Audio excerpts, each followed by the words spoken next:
दोस्तों, भारत में लोकतंत्र है। लोकतंत्र यानी जनता का शासन। सत्ता में आने के लिए हर पार्टी को जनता के समर्थन की जरूरत होती है और इसीलिए लोकतंत्र में हर किसी के वोट की अपनी अहमियत है और यही कारण है कि चुनाव जीतने में जाति और धर्म बड़ी भूमिका अदा करते हैं और राजनीति में ये एक बड़ा खेल है, जिस पर आज हम अपनी स्पेशल रिपोर्ट लेकर आए हैं। नमस्कार, आप देख रहे हैं डीवी लाइव और मैं अंशिता श्रीवास्तव हाजिर हूं आपके साथ।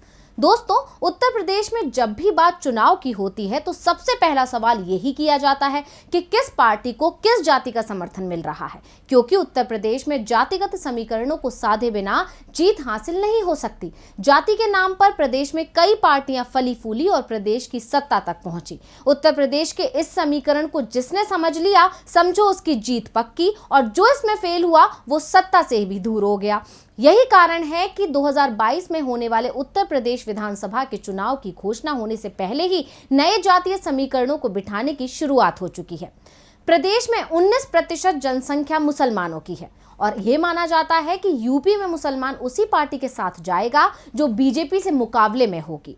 मुसलमानों के बाद रविदास समाज की संख्या प्रदेश में सबसे ज्यादा है।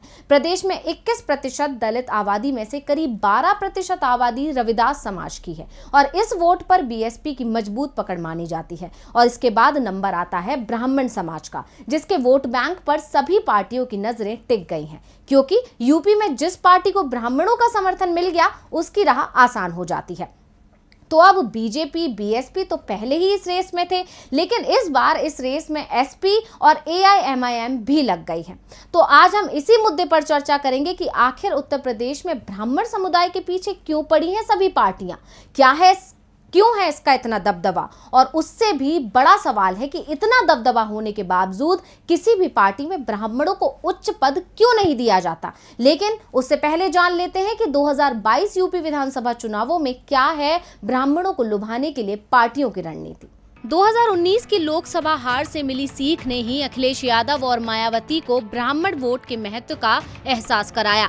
हालांकि इस बार ब्राह्मण वोट को लेकर अखिलेश और मायावती एक दूसरे से मुकाबला कर रहे हैं। बसपा 2022 के आगामी विधानसभा चुनाव में 2007 को दोहराना चाहती है, वही सपा उन्हें अपने खेमे में करना चाहती है। बहुजन समाज पार्टी के अध्यक्ष मायावती प्रबुद्ध सम्मेलन में ब्राह्मणों को लुभाने के लिए वादा कर रही है कि अगर प्रदेश में बसपा की सरकार बनती है तो उनका ध्यान रखा जाएगा। ब्राह्मण मतदाताओं को लुभाने के लिए बसपा ने जगह जगह सम्मेलन करके अपनी पूरी ताकत झोंक दी है। प्रबुद्ध वर्ग सम्मेलन की शुरुआत में बहुजन समाज पार्टी के पारंपरिक नारों के अलावा जय श्री राम जैसे नारे भी लग रहे हैं। सम्मेलन में शंख बजाए जा रहे हैं, मंत्रोच्चारण किया जा रहा है, त्रिशूल लहराए जा रहे हैं, गणेश जी की प्रतिमाएं लगाई जा रही हैं। साथ ही बसपा का कहना है कि बीजेपी के शासन काल में ब्राह्मणों की परेशानी बढ़ी है। इसी तरह समाजवादी पार्टी अखिलेश यादव के नेतृत्व में जिला स्तरीय ब्राह्मण सम्मेलन के जरिए ब्राह्मण मतदाताओं तक पहुंचने की कोशिश कर रही है।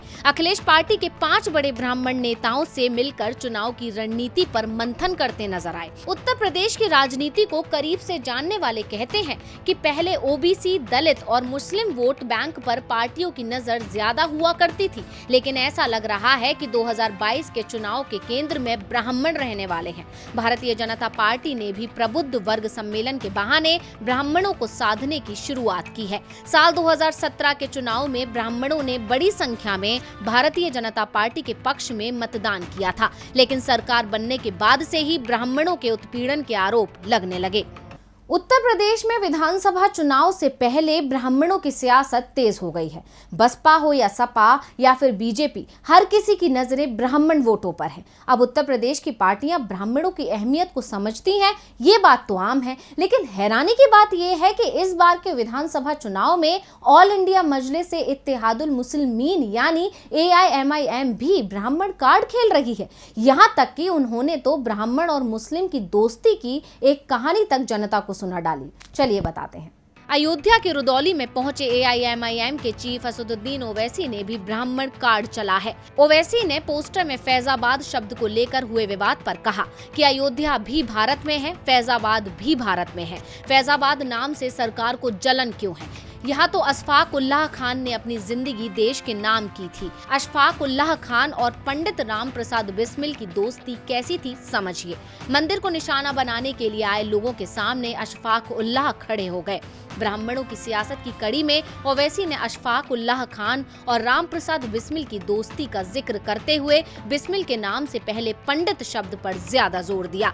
वैसे ओवैसी की ओर से तो इसे हिंदू मुस्लिम एकता का उदाहरण बताया गया है, लेकिन निशाने पर ब्राह्मण समुदाय ही था। ओवैसी ने कहा कि हम कश्मीर गए तो अयोध्या भी जाएंगे।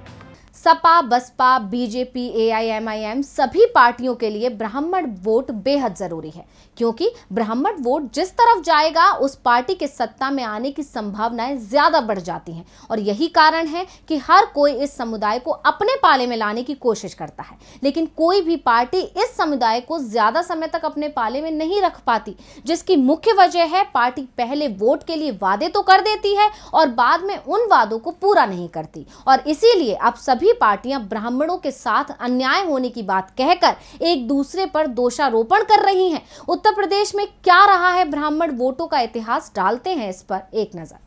इतिहास की बात करें तो 1990 तक ब्राह्मण समुदाय का वोट कांग्रेस को मिलता रहा। कांग्रेस में कमलापति त्रिपाठी से लेकर नारायण दत्त तिवारी तक यूपी के सीएम भी बने, लेकिन 1990 के राम मंदिर आंदोलन के दौरान ब्राह्मणों का रुझान बीजेपी की ओर बढ़ा और जब कांग्रेस ने मुलायम सिंह यादव की सरकार का समर्थन किया तो ये रुझान और ज्यादा तेजी से बीजेपी की ओर हो गया। इसके बाद करीब 1.5 दशक तक ब्राह्मण बीजेपी को यूपी में वोट देते रहे, लेकिन 2007 में बीजेपी के कमजोर पड़ने और सपा में बढ़ती नाराजगी के बाद ब्राह्मणों ने बीएसपी की ओर रुख कर दिया। ब्राह्मणों की नाराजगी का फायदा उठाने के लिए मायावती ने पूरे प्रदेश में ब्राह्मण सम्मेलन किए थे। इसका उन्हें फायदा मिला और 1.5 दशक बाद यूपी में कोई पार्टी पूर्ण बहुमत के साथ सत्ता में आई।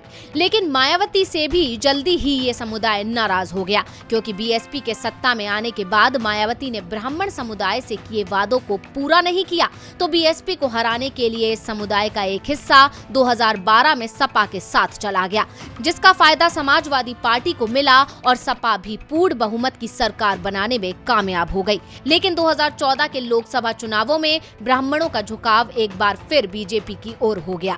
इसके पीछे सबसे बड़ा कारण नरेंद्र मोदी की लोकप्रियता मानी गई। 2019 के लोकसभा चुनाव में भी मोदी फैक्टर और ब्राह्मणों का साथ मिलने से बीजेपी की सरकार सत्ता में आई।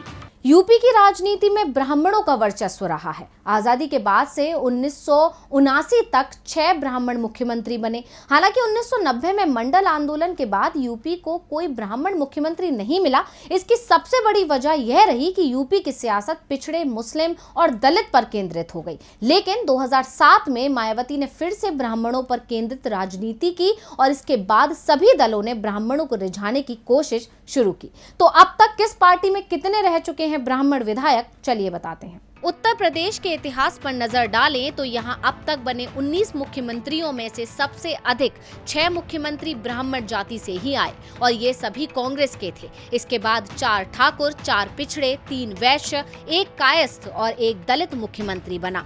अगर कुल कार्यकाल पर नजर डालें तो 23 साल तक प्रदेश की कमान ब्राह्मण मुख्यमंत्री के हाथ में रही।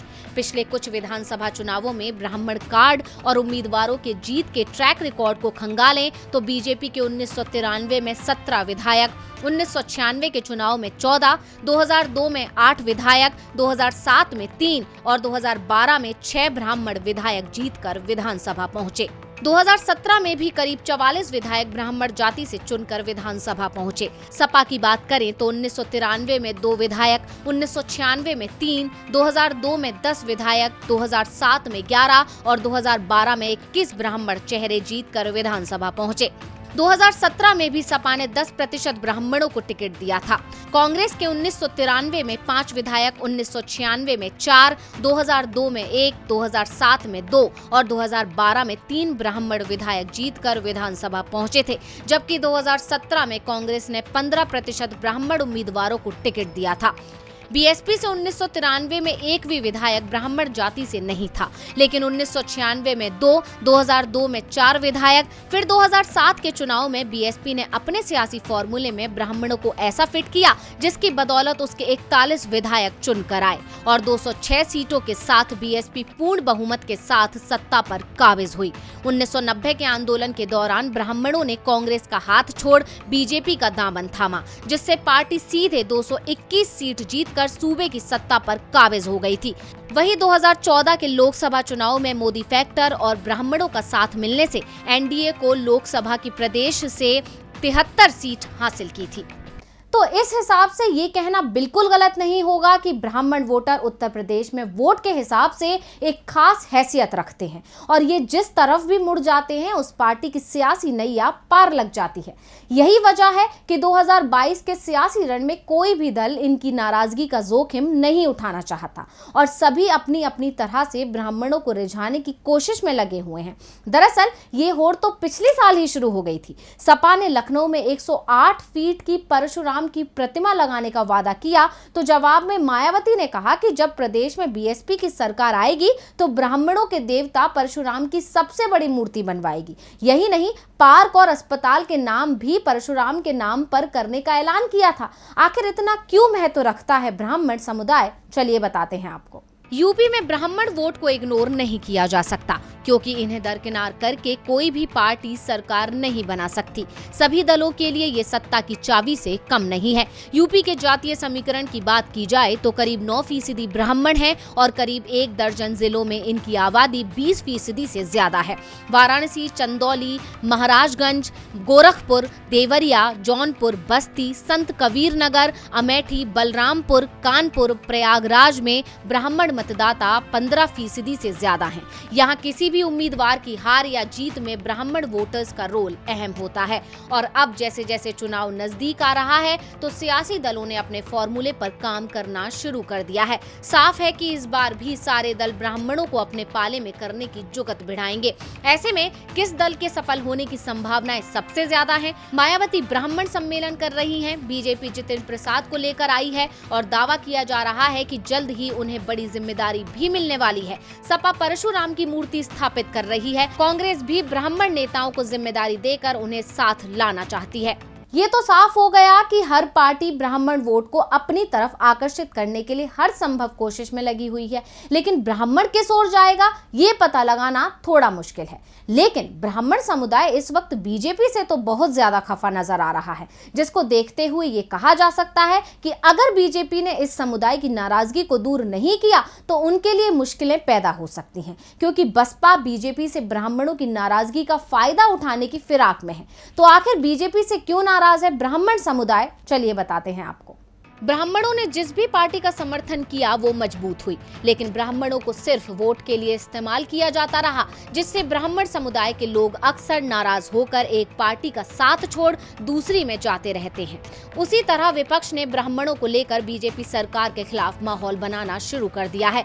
ब्राह्मणों पर दर्ज SC/ST मुकदमे, अफसरों की नियुक्ति, ट्रांसफर, पोस्टिंग में ब्राह्मणों से भेदभाव का आरोप लगा। इसके अलावा यूपी मंत्रिमंडल में संख्या के लिहाज से ब्राह्मणों की कम भागीदारी को भी ब्राह्मणों की नाराजगी से जोड़ा गया। बीजेपी ने इसकी काट के लिए ब्राह्मणों की उपेक्षा को लेकर मोर्चा बनाने वाले कांग्रेस के जितिन प्रसाद को अपने पाले में लाकर डैमेज कंट्रोल की कोशिश की है। लेकिन इस बार के केंद्रीय मंत्रिमंडल के विस्तार में बीजेपी ने OBC और SC पर ही फोकस किया और यूपी से ब्राह्मण चेहरे के नाम पर सिर्फ एक अजय मिश्रा को मंत्रिमंडल में जगह दी गई और अब BSP का टारगेट इस वर्ग को अपने पाले में लाने का है, क्योंकि 2007 में समाजवादी से ब्राह्मणों की नाराजगी का फायदा बीजेपी को मिला और उसने हाथी को सत्ता तक पहुंचा दिया।